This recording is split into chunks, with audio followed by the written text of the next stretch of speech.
이제 2022년 올 한 해도 정말 이제 얼마 남지 않았습니다. 그죠? 이제 오늘 빼면 이제 주일 예배 2020년도에는 두 번만 더 드리면 끝입니다. 왜냐면 크리스마스가 주일이죠.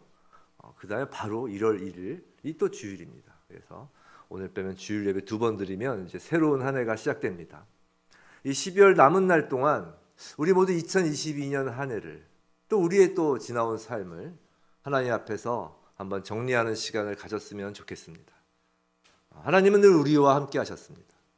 그러나 과연 함께 하신 하나님을 우리가 언제나 의식하며 살았는지를 돌아보길 원합니다.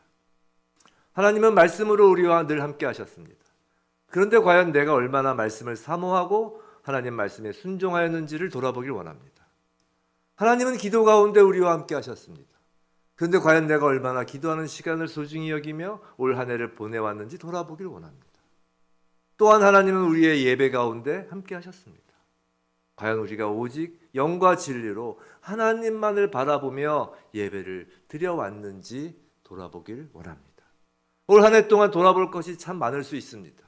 사람과의 관계, 내가 하고 있는 일, 또 인생의 계획, 또 나를 둘러싼 환경 등 참 돌아볼 것이 많죠. 그러나 그 모든 것을 뒤로 하고 올 한 해 하나님과 나의 관계에 대하여 돌아보길 원합니다. 말씀을 통하여, 또 기도를 통하여, 예배를 통하여 우리와 늘 함께 하시고 관계를 맺어가길 원하시는 그 하나님을 이 12월 남은 기간 동안 다시 그 하나님을 발견하고 새롭게 한 해를 준비하는 저와 여러분이길 주님의 이름으로 축원합니다. 자, 창세기 35장은 이렇게 시작합니다. 1절 보시면 하나님이 야곱에게 이르시되 라고 합니다. 35장의 시작은 즉 하나님입니다. 하나님이 시작하셨습니다. 지난 시간 살펴본 34장은 말 그대로 야곱에게 혼돈과 어둠이었습니다. 세겜에서 나름 어느 정도 신앙생활도 하고 재단을 쌓았잖아요. 세겜에서 신앙생활 나름 한다고 하고 또 세상적으로도 잘 먹고 잘 살려고 했던 그 야곱의 모든 계획이 물거품이 되는 순간이었어요. 딸은 강간당하고 아들들은 복수와 살육을 벌이며 피바다를 이루고 말 그대로 아수라장이 된 것입니다. 야곱은 세겜 인근 족속의 그 보복이 확실히 예상되자 이제 두려움에 쌓입니다. 그 34장 마지막 30절 부분을 보시면 야곱은 시므온과 레위를 책망하며 자신이 망하게 되었다고 지금 두려워하는 거예요. 또 31절, 34장 31절을 보면 아들들은 그런 아버지에게 그럼 우리 누이를 창녀같이 대우함이 옳으냐며 또 아버지한테 대드는 것입니다. 지금 야곱의 두려움, 야곱과 아들들의 그 갈등 정말 엉망진창입니다. 그 혼돈과 어둠의 상태로 창세기 34장은 끝이 난 것이에요. 우리가 처음 창세기 1장 1절, 1장 2절 창조할 때 그 말씀 기억나시죠? 창조 이전인 그 혼돈과 공허와 흑암 상태에서 하나님이 창조를 시작하시죠. 하나님의 그 빛이 혼돈과 공허와 흑암 가운데서 나타난 것처럼 혼돈과 어둠으로 가득 찬 야곱의 인생에 하나님이 나타나시는 것입니다. 개입하시는 거예요. 성도 여러분, 우리가 어려움이나 역경을 이기는 것은 사실 우리 힘으로 되는 것이 아닙니다. 혼돈과 어둠에서 새롭게 시작할 수 있는 것은 우리의 어떤 정신력으로 이루어 나가는 것이 아니에요. 내 안에서 어떤 육신의 힘을 막 끌어올리는 것이 아니라 하늘에서 영으로 오시는 하나님으로만 우린 새로워질 수 있습니다. 그리고 하나님은 그 하나님의 영이 드러나는 하나님의 말씀으로 우리를 새롭게 하시기 시작합니다. 성도 여러분, 여러분의 인생이 새롭게 시작되기를 원하시나요? 그 첫 번째 발걸음은 우리 앞에 빛으로 나타나시는 하나님의 말씀으로 시작됨을 믿으시기 바랍니다. 자, 야곱을 새롭게 하시는 하나님의 그 말씀을 한번 계속 보겠습니다. 본문 1절이에요. 본문 1절. 자, 하나님은 야곱에게 말씀을 하십니다. 뭐라고 말씀하시죠? 베델로 올라가서 거기 거주하며, 거주하다라는 뜻은 그곳을 내 마음의 고향으로 삼으라는 거예요. 그래서 거주하며 그리고 그곳에 제단을 쌓으라고 하십니다. 이것이 기본적인 야곱에게 하신 하나님의 말씀이죠. 올라가서 거주하여 제단 쌓으라. 근데 그 말씀 전에 가장 먼저 하신 말씀은 그게 아니에요. 그 말씀 전에 먼저 하시는 명령이 있습니다. 그건 일어나입니다. 1절 보시면 야곱에게 이르시되 첫 말씀이 일어나예요. 일어나, 히브리어로 쿰입니다. 쿰. 이 단어는 예수께서 회당장 야이로의 죽은 딸에게 달리다 쿰이라고 하셨어요. 기억나시는 분은 기억나실 거예요. 달리다 쿰, 소녀야 일어나라 라고 하신 말씀에 나오는 그 쿰입니다. 쿰, 이건 강한 전기 자극과 같은 말인 거예요. 마치 심장이 정지가 된 사람에게 전기 충격을 주어서 다시 심장을 뛰게 하듯이 강한 자극을 주는 말입니다. 성도 여러분, 하나님의 말씀은 우리에게 전기 충격과 같은 강한 자극을 주시는 거예요. 혼돈과 어둠 속에서 두려움으로 거의 죽을 것과 같은 그 야곱에게 충격을 주시는 말씀으로 시작하시는 겁니다. 하나님의 말씀에 죽은 야이로의 딸이 일어나는 것처럼 하나님의 말씀은 죄로 죽어있는 우리를 일으키시는 것입니다. 이것이 시작이에요. 근데 우리가 놓치지 말아야 할 것이 있어요. 그건 일어나라 라고 하는 그 일어나는 것이 단지 정신이 깨어나는 것, 영이 살아나는 것만을 의미하는 것이 아니라는 거예요. 기독교 신앙은 그렇게 추상적인 게 아니에요. 몸이 일어나는 거예요. 하나님은 지금 야곱에게 정신 차려라, 살아나라, 깨어나라라고 하지 않으시고 일어나라라고 하십니다. 예수께서 죽은 나사로가 무덤에 있을 때 무엇이라고 하셨나요? 살아나라라고 하셨나요? 아니에요. 깨어나라라고 하셨나요? 아니에요. 뭐라고 하셨어요? 나오라 그랬어요. 나오라. 죽은 나사로에게 나오라 그런 거예요. 그럼 나오는 거예요. 지금 무슨 말이냐면 하나님의 말씀이 강한 전기 충격과 같이 주어지면 심장이 뛰고 몸을 움직여 일어나게 된다는 것입니다. 하나님의 말씀은 우리로 하여금 그냥 누워있는 상태로 놔두시지 않는다는 거예요. 일으키신다는 거예요. 성도 여러분, 오해하지 마시기 바랍니다. 신앙은 머리로 하는 것이 아니에요. 마음으로만 하는 것도 아니에요. 신앙은 몸으로 하는 것입니다. 믿음이 있고 없으면 그 나타나는 열매를 보고 알 수 있다고 하셨어요. 하나님을 사랑하십니까? 예수님을 사랑하십니까? 마음으로요? 입술로만요? 하나님을 사랑하시고 예수님을 사랑하시면 몸이 일어나 베델로 올라가는 것입니다. 날씨 춥고 이제 인터넷 예배도 익숙해졌고 그냥 방구석에 앉아서 인터넷 예배 켜놓고 예배 드리면서 좀 찜찜하잖아요. 마음으로 그래도 아시죠? 제가 얼마나 사랑하시는지 라고 말한다거나, 또는 주일에 산으로 들러 놀러 나가면서 그래도 하나님 아시죠? 어쩔 수 없다는 것을, 제가 그래도 하나님 사랑하는 거 아시죠? 라고 하는 것이 아니라는 거예요. 몸을 일으켜 우리의 베델인 자리에 나온다는 것이에요. 사도 바울도 로마서 12장 1절에서 이런 말씀을 하세요. 로마서 12장 1절에서 너희 몸을, 일단 그 앞에 너희를 권하노니, 형제들아 내가 하나님의 모든 자비하심으로 너희를 권하노니 너희 몸을 하나님이 기뻐하시는 거룩한 산제물로 드리라. 이것이 너희가 드릴 영적 예배라고 했어요. 몸을 드리라고 했어요. 몸을. 말 그대로 몸이에요. 그것이 영적 예배라고 했습니다. 진정 하나님의 말씀이 강한 충격으로 마음에 심겨졌다면 당연히 몸을 일으키는 것입니다.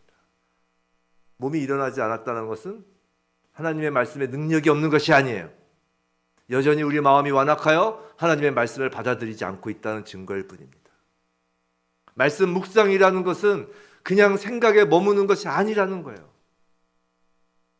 말씀을 받는다는 것은 그냥 우리 마음에 심는 것에서 끝나는 것이 아니라는 거예요. 그 말씀대로 행함으로 드러나는 것이 바로 하나님의 능력, 말씀의 능력이라는 거예요. 부디 2022년을 마무리하면서 하나님께서 우리에게 이제 죽은 상태에서 일어나라 라고 하는 것이 무엇인지를 우리 모두 확인하길 원합니다. 하나님의 말씀은 능력이 있습니다. 그 능력을 다른 말로 하면 권능, 권세, 권위라고 해요. 하나님은 권능자이세요. 모든 권세 위에 뛰어나신 분이십니다. 만유의 주권자, 권위를 가지신 분이에요. 그분의 말씀이에요. 주님의 명령입니다. 일어나라라고 하시는 거예요. 2022년에도 여전히 우리 삶의 어떤 영역에서 죽은 자처럼 웅크리고 있었던 우리에게 하시는 말씀이에요. 우리를 둘러싼 모든 어둠으로부터 우리를 일어나게 하는 빛 대신 하나님의 말씀, 그 말씀에 순종하는 저와 여러분이길 주님의 이름으로 축원합니다. 하나님의 일어나라 라는 말씀에 전기 충격과 같은 자극을 받은 야곱은 그 자리에서 일어납니다. 그리고 나서 그가 한 행동이 이제 새롭게 시작하는 성도의 이제 두 번째 발걸음이에요. 그것이 이제 본문 2절입니다. 본문 2절. 우리 본문 2절 다시 함께 읽어볼까요? 시작. 야곱이 이에 자기 집안 사람과 자기와 함께한 있는 이방 신상들을 버리고 자신을 정결하게 하고 너희들의 의복을 바꾸어 입으라. 자, 야곱이 하나님의 말씀을 받고 한 그 다음 행동은 자기와 함께한 모든 자들이 그 가지고 있던 그 이방 신상들을 버리고 정결케 하고 또 의복을 새 것으로 갈아입도록 하는 것이에요. 한마디로 정결케 하는 것입니다. 거룩케 하는 것이에요. 아마 이때 야곱의 아내 라헬이 과거 친정집에서 뭘 훔쳐왔었죠? 드라빔. 이전에 한번 드라빔 설교했었죠. 드라빔도 그때 나왔을 것입니다. 성도 여러분, 하나님은 우리를 구원하셨습니다. 그리고 자녀 삼으셨죠. 자, 우리를 구원하시고 자녀 삼으신 후에 하나님은 당신의 그 자녀에 대해서 한 가지 목적을 갖고 계세요. 과연 그 목적이 뭘까요? 하나님 우리를 구원하신 목적이 뭘까요? 구원하신 이후에 우리에게 갖고 계신 목적이. 예수님의 탕자의 비유에서 우리는 그것을 잘 알 수 있어요. 아버지의 재산을 가지고 집을 나가 탕진한 둘째 아들이에요. 죄를 뉘우치고 이제 거지꼴이 돼서 온몸이 헤어진 그 거지 옷을 입고 신발도 먹고 그냥 그 거지꼴이 돼서 아버지께 돌아온 둘째 아들입니다. 그 둘째 아들에게 아버지가 한 그 행동을 보면 하나님이 우리에게 갖고 계신 목적을 알 수 있어요. 누가복음 15장 22절 23절 말씀인데요. 신약 121면에 있어요. 우리 한번 찾아볼까요? 신약 121면. 누가복음 15장 22절 23절. 오늘 본문 말씀을 딱 끼워 누시고 신약 152면 121면 누가복음 15장 다 아시는 말씀이지만 한번 보자고요. 15장 22절 23절입니다. 앞에 내용은 다 아시죠? 22절 23절 함께 읽어볼까요? 시작. 아버지는 종들에게 이르되 제일 좋은 옷을 내어다가 입히고 손에 가락지를 끼우고 발에 신을 신기라. 그리고 살진 송아지를 끌어다가 잡으라. 우리가 먹고 즐기자. 자, 아버지는 돌아온 둘째 아들과 함께 잔치를 벌이려고 하십니다. 그죠? 근데 그 잔치 전에 가장 먼저 하는 일이 있어요. 뭐예요? 그에게 제일 좋은 옷을 입혀주는 것입니다. 손에 가락지를 끼워주는 것입니다. 발에 신을 신기는 것입니다. 즉 거짓골이었던 아들을 벗겨내고 새롭게 아버지의 아들 모습으로 보여지게 하는 것이에요. 거짓 옷을 입었어도 아들은 아들이에요. 하지만 하나님은 우리 아버지 되신 하나님은 그 꼴을 두고 보지 못하시는 거예요. 왜 그럴까요? 한번 생각해 보세요. 아들을 위해서 이제 잔치를 여는데 잔치자리 중앙에 여전히 냄새나고 헐벗은 그 거짓골인 아들이 앉아 있다면 그게 잔치가 될 수 있나요? 그건 비웃음거리예요, 그건. 그렇잖아요.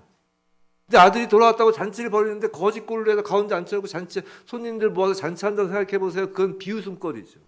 그건 잔치가 될 수 없어요. 이것이 하나님의 자녀에게 갖고 계신 목적 뜻입니다. 무슨 말이냐면 바로 자녀를 거룩하게 하는 것이 하나님의 목적이라는 거예요. 우리가 거룩이란 단어를 들으면 매우 부담감을 갖지만 그게 아니에요. 우리에게 새 옷을 입혀주시고 가락지를 끼워주시고 신발을 신겨주시는 게 거룩인 거예요. 거룩이란 단어의 원어의 뜻은 구별됨이잖아요. 가장 좋은 옷, 귀한 가락지, 새 신발로 누가 봐도 아들임을 알 수 있게 구별되게 하는 것, 거룩하게 하는 것이 바로 아버지 하나님의 우리를 향한 목적인 것입니다. 자, 말씀을 받아 새롭게 되는 첫 걸음을 뗀 이제 야곱이 한 다음 행동은 바로 그 거룩을 위한 행동이에요. 근데 이것을 우리의 신앙생활로 치면 바로 기도라고 볼 수 있어요. 자, 생각해 보세요. 지금 뭐 했어요, 야곱이? 제일 먼저 이방 신상들을 버리죠. 자, 우리가 하나님께 기도하는 자리에 나아간다는 것 자체가 무엇을 의미하나요? 하나님 앞에 나아가 기도한다는 것 그 자체의 개념이 뭐예요? 그건 하나님 이외에 그 어떤 것도 의지하지 않겠다라는, 즉 다름 아닌 모든 이방 신상을 버린다라는 것을 전제로 하는 것이에요. 기도는. 이해가 되세요? 하나님 앞에 나가 기도하잖아요. 그 이방 신상을 제하여 버린다는 것을 전제로 하는 거라고요. 자, 만약에 우리가 이방 신상이라고 볼 수 있는 돈을 의지합니까? 그럼 기도할 필요 없어요. 기도할 시간에 나가서 돈 버는 것에 더 열심을 내는 것이 논리적이에요.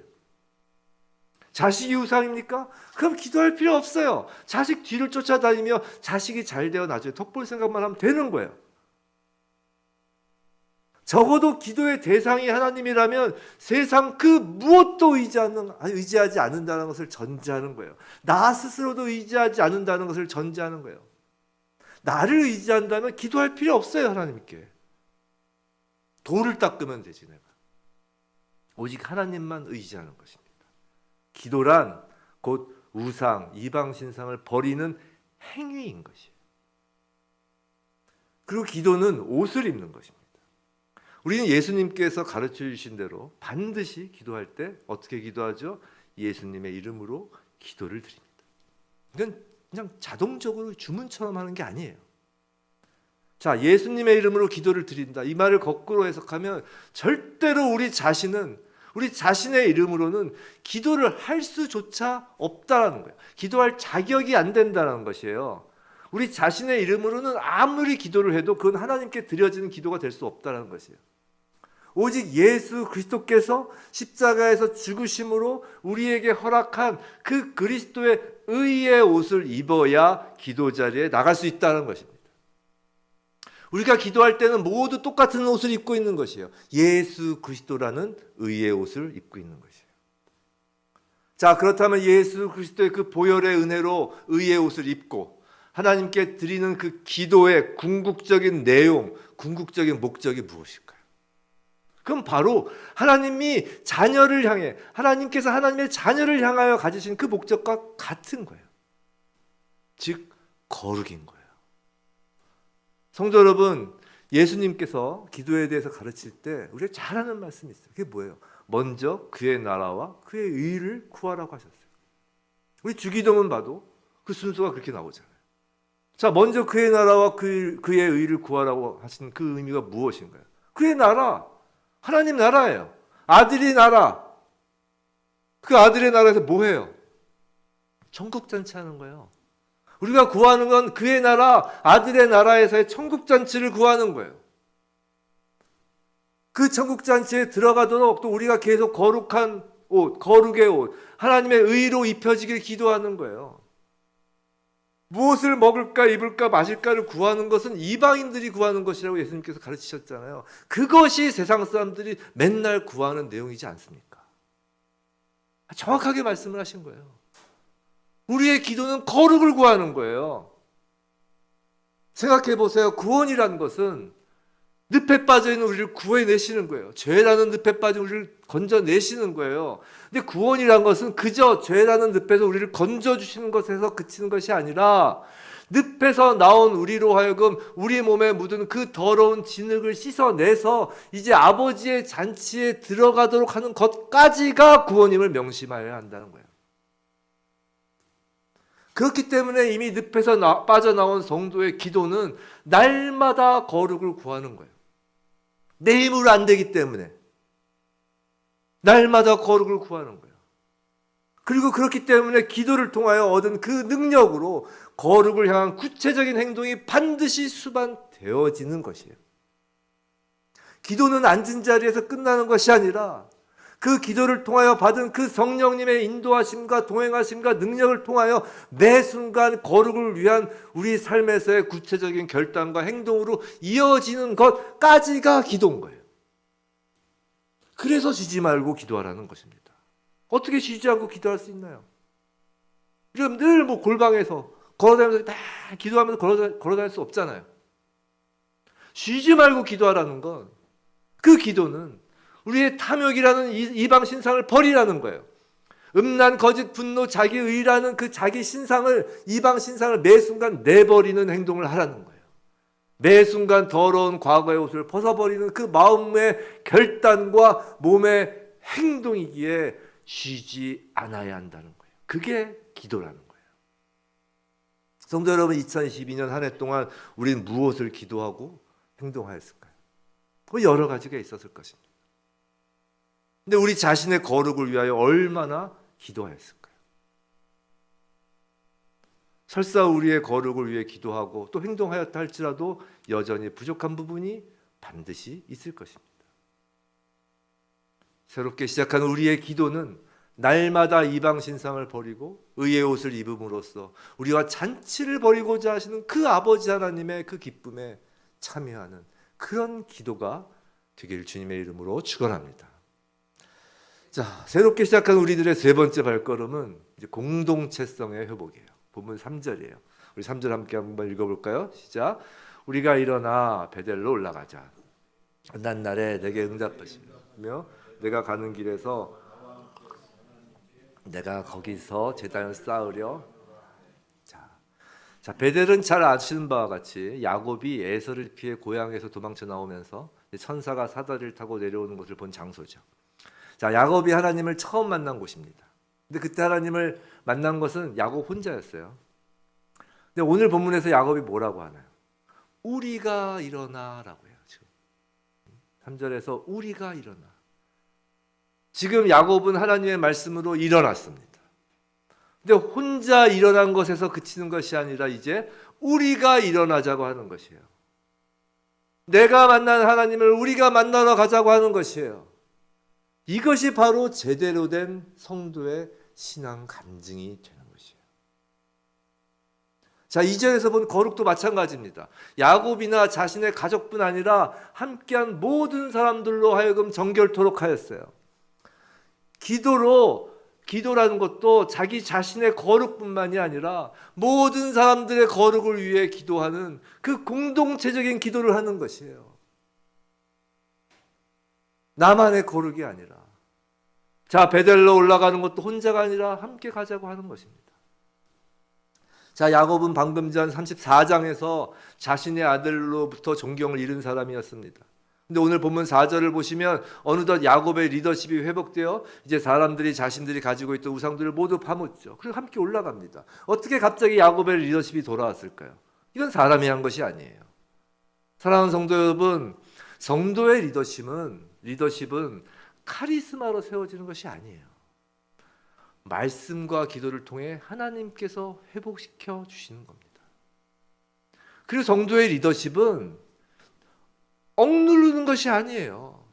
자신의 주위 사람들과 함께 하나님께 예배 드리는 자리로 인도하는 리더십이에요. 그때 무너졌던 야곱 일행의 공동체성이 다시금 올바르게 세워지는 것입니다. 성도 여러분, 기독교 신앙은 결코 개인적인 차원에서 끝나지 않습니다. 구원 역시 마찬가지예요. 노아 방주를 생각해 보세요. 하나님은 노아가 혼자서 방주에 오르도록 하지 않으셨습니다. 또 사도행전에서 뭐라 하셨나요? 주 예수를 믿으라, 그리하면 너와 내 집이 구원을 얻으리라라고 말씀하셨어요. 교회를 예수 그리스도의 몸이라고 하셨습니다. 이 땅에서 예수 그리스도의 몸으로서 살아가다가 예수 그리스도의 재림과 함께 그 부활의 영화로움을 입는 거예요. 이 땅에서 우리가 부활의 능력을 경험하는 건 예수 그리스도의 몸으로 살아갈 때 경험하는 거예요. 나홀로 신앙이란 기독교에서 있을 수 없는 것입니다. 성도의 교제가 말씀 교제인 것도 그런 이유예요. 야곱이 일어나라 라는 말씀을 공동체와 함께한 것처럼 우린도 함께 말씀에 순종하는 것입니다. 기도도 나홀로 거룩이 아닙니다. 성도 모두의 거룩, 교회의 거룩, 이 땅의 거룩을 위해 기도하고 행동하는 것이에요. 내가 새롭게 시작되는 것과 공동체가 새롭게 시작되는 것은 결코 분리될 수 없습니다. 부디 새해에는 우리의 공동체성이 새로워지길 주님의 이름으로 축원합니다. 자, 마지막으로 이제 네 번째 새롭게 시작하는 발걸음은 새롭게 시작되는 예배입니다. 본문 6절, 7절이에요. 6절, 7절 우리 함께 한 목소리로 읽어볼까요? 시작. 6절, 7절. 자, 야곱과 그와 함께한 모든 사람이 가나안 땅 루스 곧 베델에 이르고 그가 거기서 제단을 쌓고 그곳을 엘 베델이라 불렀으니 이는 그의 형의 낯을 피할 때에 하나님이 거기서 그에게 나타나심이시더라. 자, 정결함으로 이제 새 옷을 입고 야곱과 그와 함께한 모든 사람은 하나님의 몸이 되어 하나의 몸이 되어 이제 베델에 이르러 제단을 쌓습니다. 자, 지금으로 치면 예배를 드리는 것이에요. 근데 여기서의 예배는 이전과는 다른 새로운 예배입니다. 진정한 예배인 것이에요. 어디서 할 수 있느냐? 자, 6절, 7절에서는 같은 장소에 대한 다른 이름 3가지가 나와요. 자, 6절을 보시면 그 땅의 이름 원래 뭐라고 그랬다고요? 루스. 근데 야곱이 20년 전에 고향에서 떠나면서 그곳에서 하나님을 만나고 그 에서를 피해서 떠나면서 만나고 그 이름을 뭐라고 했었다고요? 베델. 그리고 오늘 다시 그곳에서 제단을 쌓으며 그곳을 뭐라고 한다고요? 엘 베델이라고 불렀습니다. 자, 루스. 자, 루스라는 이름은 편도나무란 뜻이에요. 편도나무가 뭐냐면 아몬드 나무예요. 아몬드. 영어로 아몬드라고 합니다. 근데 성경에서 이 편도나무는 허무한 인생을 상징해요. 그래서 아론의 쌍난 지팡이 아시죠? 그 성교에 들어가 있는 것 중에 하나, 아론의 쌍난 지팡이. 이게 편도나무예요. 이게 무슨 의미냐면 싹이 날 수 없는 상황. 지팡이는 싹이 날 수 없잖아요. 그 싹이 날 수 없는 상황에서 생명이 없는 곳에 하나님께서 생명을 나게 하시는 것을 상징합니다. 그래서 그 지팡이는 편도나무예요. 여하튼 루스라는 이름은 예수를 모르고 생명이 없는 허망한 인생을 의미합니다. 그런 곳에 야곱이 돌베개하고 누웠고 그 자리에 하나님이 나타나신 것이 하나님의 집이란 이름인 베델로 루스에서 바뀝니다. 우리들의 허무한 인생에 하나님께서 임하시고 하나님께서 임재하신 곳, 즉 생명이 있는 곳인 하나님의 집이 되는 것이에요. 자, 그런데 하나님의 집 베델로 야곱이 돌아가지 않고 어디로 갔어요? 세겜으로 갔어요. 자, 엉뚱한 곳인 세겜에서 야곱은 제단을 쌓고 자기 나름대로 마음대로 그것을 엘로헤이스, 이스라엘의 하나님이라고 부르면서 제사를 지냈어요. 그러나 그곳은 하나님의 집도 아니었을 뿐만 아니라 아직 이스라엘이라고 부를 공동체도 없었어요. 근데 오늘 드디어 야곱은 그와 함께한 모든 사람들과 함께 베델에 제단을 쌓습니다. 그리고 그 이름을 엘 베델이라고 부르는 거예요. 엘 베델, 베델 하나님의 집, 엘 하나님, 즉 하나님의 집의 하나님이란 뜻이에요. 그죠? 하나님의 집, 이게 베델이잖아요. 또 앞에 엘이 붙었잖아요. 하나님의 집의 하나님. 이것이 무엇을 뜻할까요? 이제 하나님의 집에서 진정 하나님의 이름만 높이심을 받는 제대로 된 예배가 드려진다는 것이에요. 설명을 드릴게요. 성도 여러분, 교회는요 예수 그리스도의 몸입니다. 예배는요 하나님의 집에서 하나님을 높이는 거예요. 하나님의 집에서 이방 신상과 같은 돈을 드러내는 것도 아니고 하나님의 집에서 사람의 자랑이나 사람의 잘남을 드러내는 것도 아니에요. 하나님께서 주시는 말씀에 일어나 하나님 목적에 따라 거룩함으로 기도하는, 그리고 그 말씀과 기도 가운데 예수 그리스도의 한 몸 된 하나의 하나님의 백성이 오직 하나님만을 경배하는 것이 예배예요. 자, 우리 한번 생각해봐요. 예배의 목적이 무엇인가요? 우리 스스로에게 한번 물어보세요. 예배의 목적이 무엇인가요? 여러분 이 자리에 왜 나오셨나요? 예배드리러 왜 나오셨나요? 예배의 목적이 사람이 은혜를 받는 것인가요? 아니라는 거예요. 그건 부수적으로 주어지는 결과일 뿐이에요. 본질이 될 수 없다는 것이에요. 그것이 예배의 본질적 목적이 될 수 없다는 것입니다. 예배의 목적은 본질적으로 오직 하나님께 감사와 찬송을 드리며 그분의 이름을 높이는 거예요. 그것이 예배의 목적이에요. 자, 예배의 목적이 무엇인가요? 다시요. 설교 말씀을 듣고 성경을 이해하게 되고 말씀의 은혜를 받고 한 주간의 살아갈 힘을 얻는 것인가요? 아니라는 거예요. 예배에서의 주인공은 절대적으로 오직 예수 그리스도라는 거예요. 우리 예수 그리스도를 찬양하는 거예요. 오직 주님만이 예배를 받으시기에 합당하신 분인 거예요. 예배는 결코 그 어떤 인간적인 이유와 인간적인 만족을 충족하기 위한 것이 아니라는 거예요. 10,000명이 모여서 예배를 드려도 인간적인 목적과 인간적인 필요가 예배에 끼어들면 그건 참된 예배가 될 수 없다라는 거예요. 단 2명이 모여도, 북한 지하 감옥에서 단 2명이 모여서 한 마음으로 목소리를 높여 주님만을 경배하면 그것이 예배인 거예요. 예배는 사람을 만족시키기 위함이 아닌 것이에요. 오직 하나님을 위한 것입니다. 사실 우리가 하나님을 위해 할 수 있는 것은 오직 예배뿐이에요. 한번 생각해 보세요. 예배 이외에 다른 하나님의 일이라고 불리우는 것, 하나님을 위한 일이라고 불리우는 많은 것들, 뭐 예를 들어서 뭐 전도도 하고 뭐 선교도 가고 있잖아요. 학교도 짓고 구제도 하고 그 하나님의 일, 하나님을 위한 일이라고 그 불리는 많은 것들은 사실 하나님께서 우리를 통하여 일하시는 것이에요. 하나님이 우리를 통하여 일하시는 것뿐이에요. 우리는 그냥 통로예요. 그죠? 우리 스스로가 막 하는 게 아니란 말이에요. 하나님을 위한 일, 하나님의 일은 하나님 우리를 통해서 하는 것이지. 하지만 예배만은 그렇지 않다는 거예요.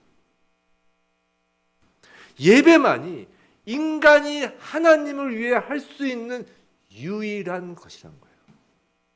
하나님은 인간을 창조하시고 하나님을 예배하게 하신 거예요. 이방인들의 제사는 인간들이 살아가는 그 수단을 얻기 위한 것이지만 그리스도인의 예배는 오직 그리스도가 목적인 것이에요. 이 시대 정말 교회가 수없이 많고 예배라는 이름도 그토록 많은데 베델이라는 이름, 하나님의 집이라고 하는 곳은 그토록 많은데 정말 우리 아버지 하나님께서 기뻐 받으시는 베델의 참된 예배 엘 베델인 곳은 얼마나 될까요? 세상 속에서 어떤 상황, 어떤 환경, 어떤 처지, 또 자기 생각, 자기 목표, 성공과 실패, 옳고 그름, 어떤 취향을 다 뒤로 하고 정말 오직 우리 주 예수 그리스도의 은혜와 하나님의 그 사랑만을 감사하고 찬양하는 예배를 우리가 지금 드리고 있느냐 말입니다. 엘 베델, 하나님의 집에서는 하나님의 이름만 부르는 예배, 그 예배가 우리의 새로운 시작이어야 하는 것이에요. 그럼 그렇게 새로 시작하는 참된 예배자에게 하나님은 무엇을 하실까요? 하나님은 복을 주세요. 어떤 복일까요? 오늘 본문 9절에서 12절이에요. 9절에서 12절. 우리 9절만 한번 읽어볼까요? 시작. 야곱이 밧단 아람에서 돌아오매 하나님이 다시 야곱에게 나타나사 그에게 복을 주시고 10절에서 12절은 아까 시작할 때 읽었으니까 한번 눈으로만 보시고요. 자, 10절부터 12절까지는 쭉 이제 눈으로 보시면 우리에게 이미 익숙한 하나님의 야곱에 대한 언약이에요. 자, 예전에도 이스라엘이라고 이름을 주셨죠. 어디서 주셨죠? 야복 강가에서 씨름할 때 하나님 주셨어요. 이스라엘이라고. 또 예전에도 자손과 땅에 대한 언약을 주셨죠. 어디서부터 주셨나요? 베델에서부터 주셨어요. 이전 에서를 피해서 했던 그 베델에서부터. 근데 왜 다시 여기서 반복할까요? 왜 다시 이스라엘이라는 이름을 주시고 왜 다시 그 언약을 다시 하시는 걸까요? 그 해답이 방금 읽은 9절에 있는 거예요. 9절.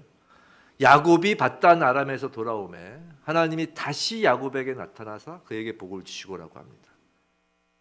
자, 지금 베델에서 하나님은 다시 야곱을 만나 복을 주시는데 야곱이 어디서 돌아왔다고 그래요? 밧단 아람에서 돌아오매라고 하십니다. 근데 야곱은 지금 어디서 베델로 온 거예요? 세겜이에요, 세겜. 야곱이 세겜에서 한 달 머물렀나요? 2달 머물렀나요? 그게 아니에요. 10년 머물렀다고 그랬어요. 10년. 세겜에서 있는 세월이. 그 자기 외삼촌 집에서 20년이니까 10년이면 적지 않은 기간이에요. 그렇다면 야곱은 외삼촌 라반의 집이 있는 그 밧단 아람에서 가나안 땅, 세겜도 가나안 땅에 속하긴 하니까 가나안 땅에 들어온 지 벌써 10년이라는 세월이 지난 후에야 베델에 온 것이에요. 그런데 하나님은 마치 야곱이 지금 방금 밧단 아람에서 곧장 베델로 온 것처럼 말씀하고 계시는 거예요. 이게 무슨 의미일까요? 자, 세겜은 야곱 인생 중에 가장 끔찍한 경험을 한 장소예요. 처음엔 좋았을 수도 있죠. 재단도 쌓고 나름 좋은 신앙인처럼 보이고 잘 먹고 잘 살고 처음엔 좋았을 수 있어요. 세겜 사람들이랑도 친하게 지내고 인간적으로도 잘 지내고 누가 봐도 멋있는 크리스찬일 수 있어요. 처음엔 좋았을 수 있어요. 하지만 결국은 인생에서 지우고 싶은 10년이 된 것이. 그것을 선택한 것, 세겜을 선택한 건 야곱이었고 야곱이 책임져야 할 괴로운 시간들이었던 거예요. 야곱의 힘으로는 지울 수 없는 잘못된 인생이었어요. 그런데 하나님께서 지워주시는 겁니다. 하나님은 야곱의 세겜에서의 그 10년을 묻지도 따지지도 않으시는 거예요. 방금 밧단아람에서 돌아왔다고 하시는 거예요. 야곱에게 그 세겜에서의 10년을 책임지라고 하시지도 않는 거예요. 야곱이 자신의 힘으로는 지울 수 없던 그 잘못된 시간들을 하나님이 지워주시는 것입니다. 그리고 새롭게 시작하는 야곱을 향하여 하나님도 새롭게 시작해 주시는 거예요. 새롭게 이름을 부르시고 새롭게 언약을 또 맺어주시는 거예요. 이것이 하나님의 은혜이고 이것이 하나님의 우리를 향한 사랑이고 이것이 하나님의 신실하심입니다. 성도 여러분, 이것이 하나님의 복이에요. 사랑하는 성도 여러분, 다가오는 새해뿐만 아니라 그렇게 우리는 날마다 다시 시작하는 것입니다. 매일이 새날이에요. 먼저 하나님께서 말씀으로 시작하십니다. 그 말씀을 머리와 가슴에만 담는 것에 그치면 새롭게 시작할 수 없어요. 늘 하던 거예요. 몸이 일어나야 합니다. 순종해야 합니다. 그래야 새롭게 시작할 수 있어요. 또한 하나님께서는 우리를 향한 목적이 있으십니다. 그 목적, 그 방향으로 우리의 기도를 새롭게 시작해야 돼요. 하나님의 자녀를 향한 그 목적은 언제나 거룩입니다. 기도를 통해 이방 신상을 버리고 날마다 거룩함의 의의 옷을 입어야 돼요. 그리고 우리는 그리스도의 몸된 교회입니다. 하나님의 구원은 개인적이지 않아요. 우리의 시작은 함께하는 시작입니다. 내가 만난 하나님이, 우리가 만난 하나님이 되도록 말씀과 기도를 나누며 거룩한 공동체로 다시 시작해야 합니다. 마지막으로 엘 베델, 하나님의 집의 주인은 오직 하나님이십니다. 예배의 주인은 오직 하나님이십니다. 말씀으로 깨어나고 기도로 거룩해지며 함께 몸을 이루어 오직 하나님만을 경배하는 곳, 그곳에서 우리의 새로운 시작이 되는 것입니다. 그러면 우리에게 하나님께서 또 새롭게 시작하십니다. 우리의 새로운 시작과 하나님의 새로운 시작은 그렇게 함께 가는 것이. 부디 우리에게 하나님께서 새로운 시작으로 복을 주시길 주님의 이름으로 축원합니다.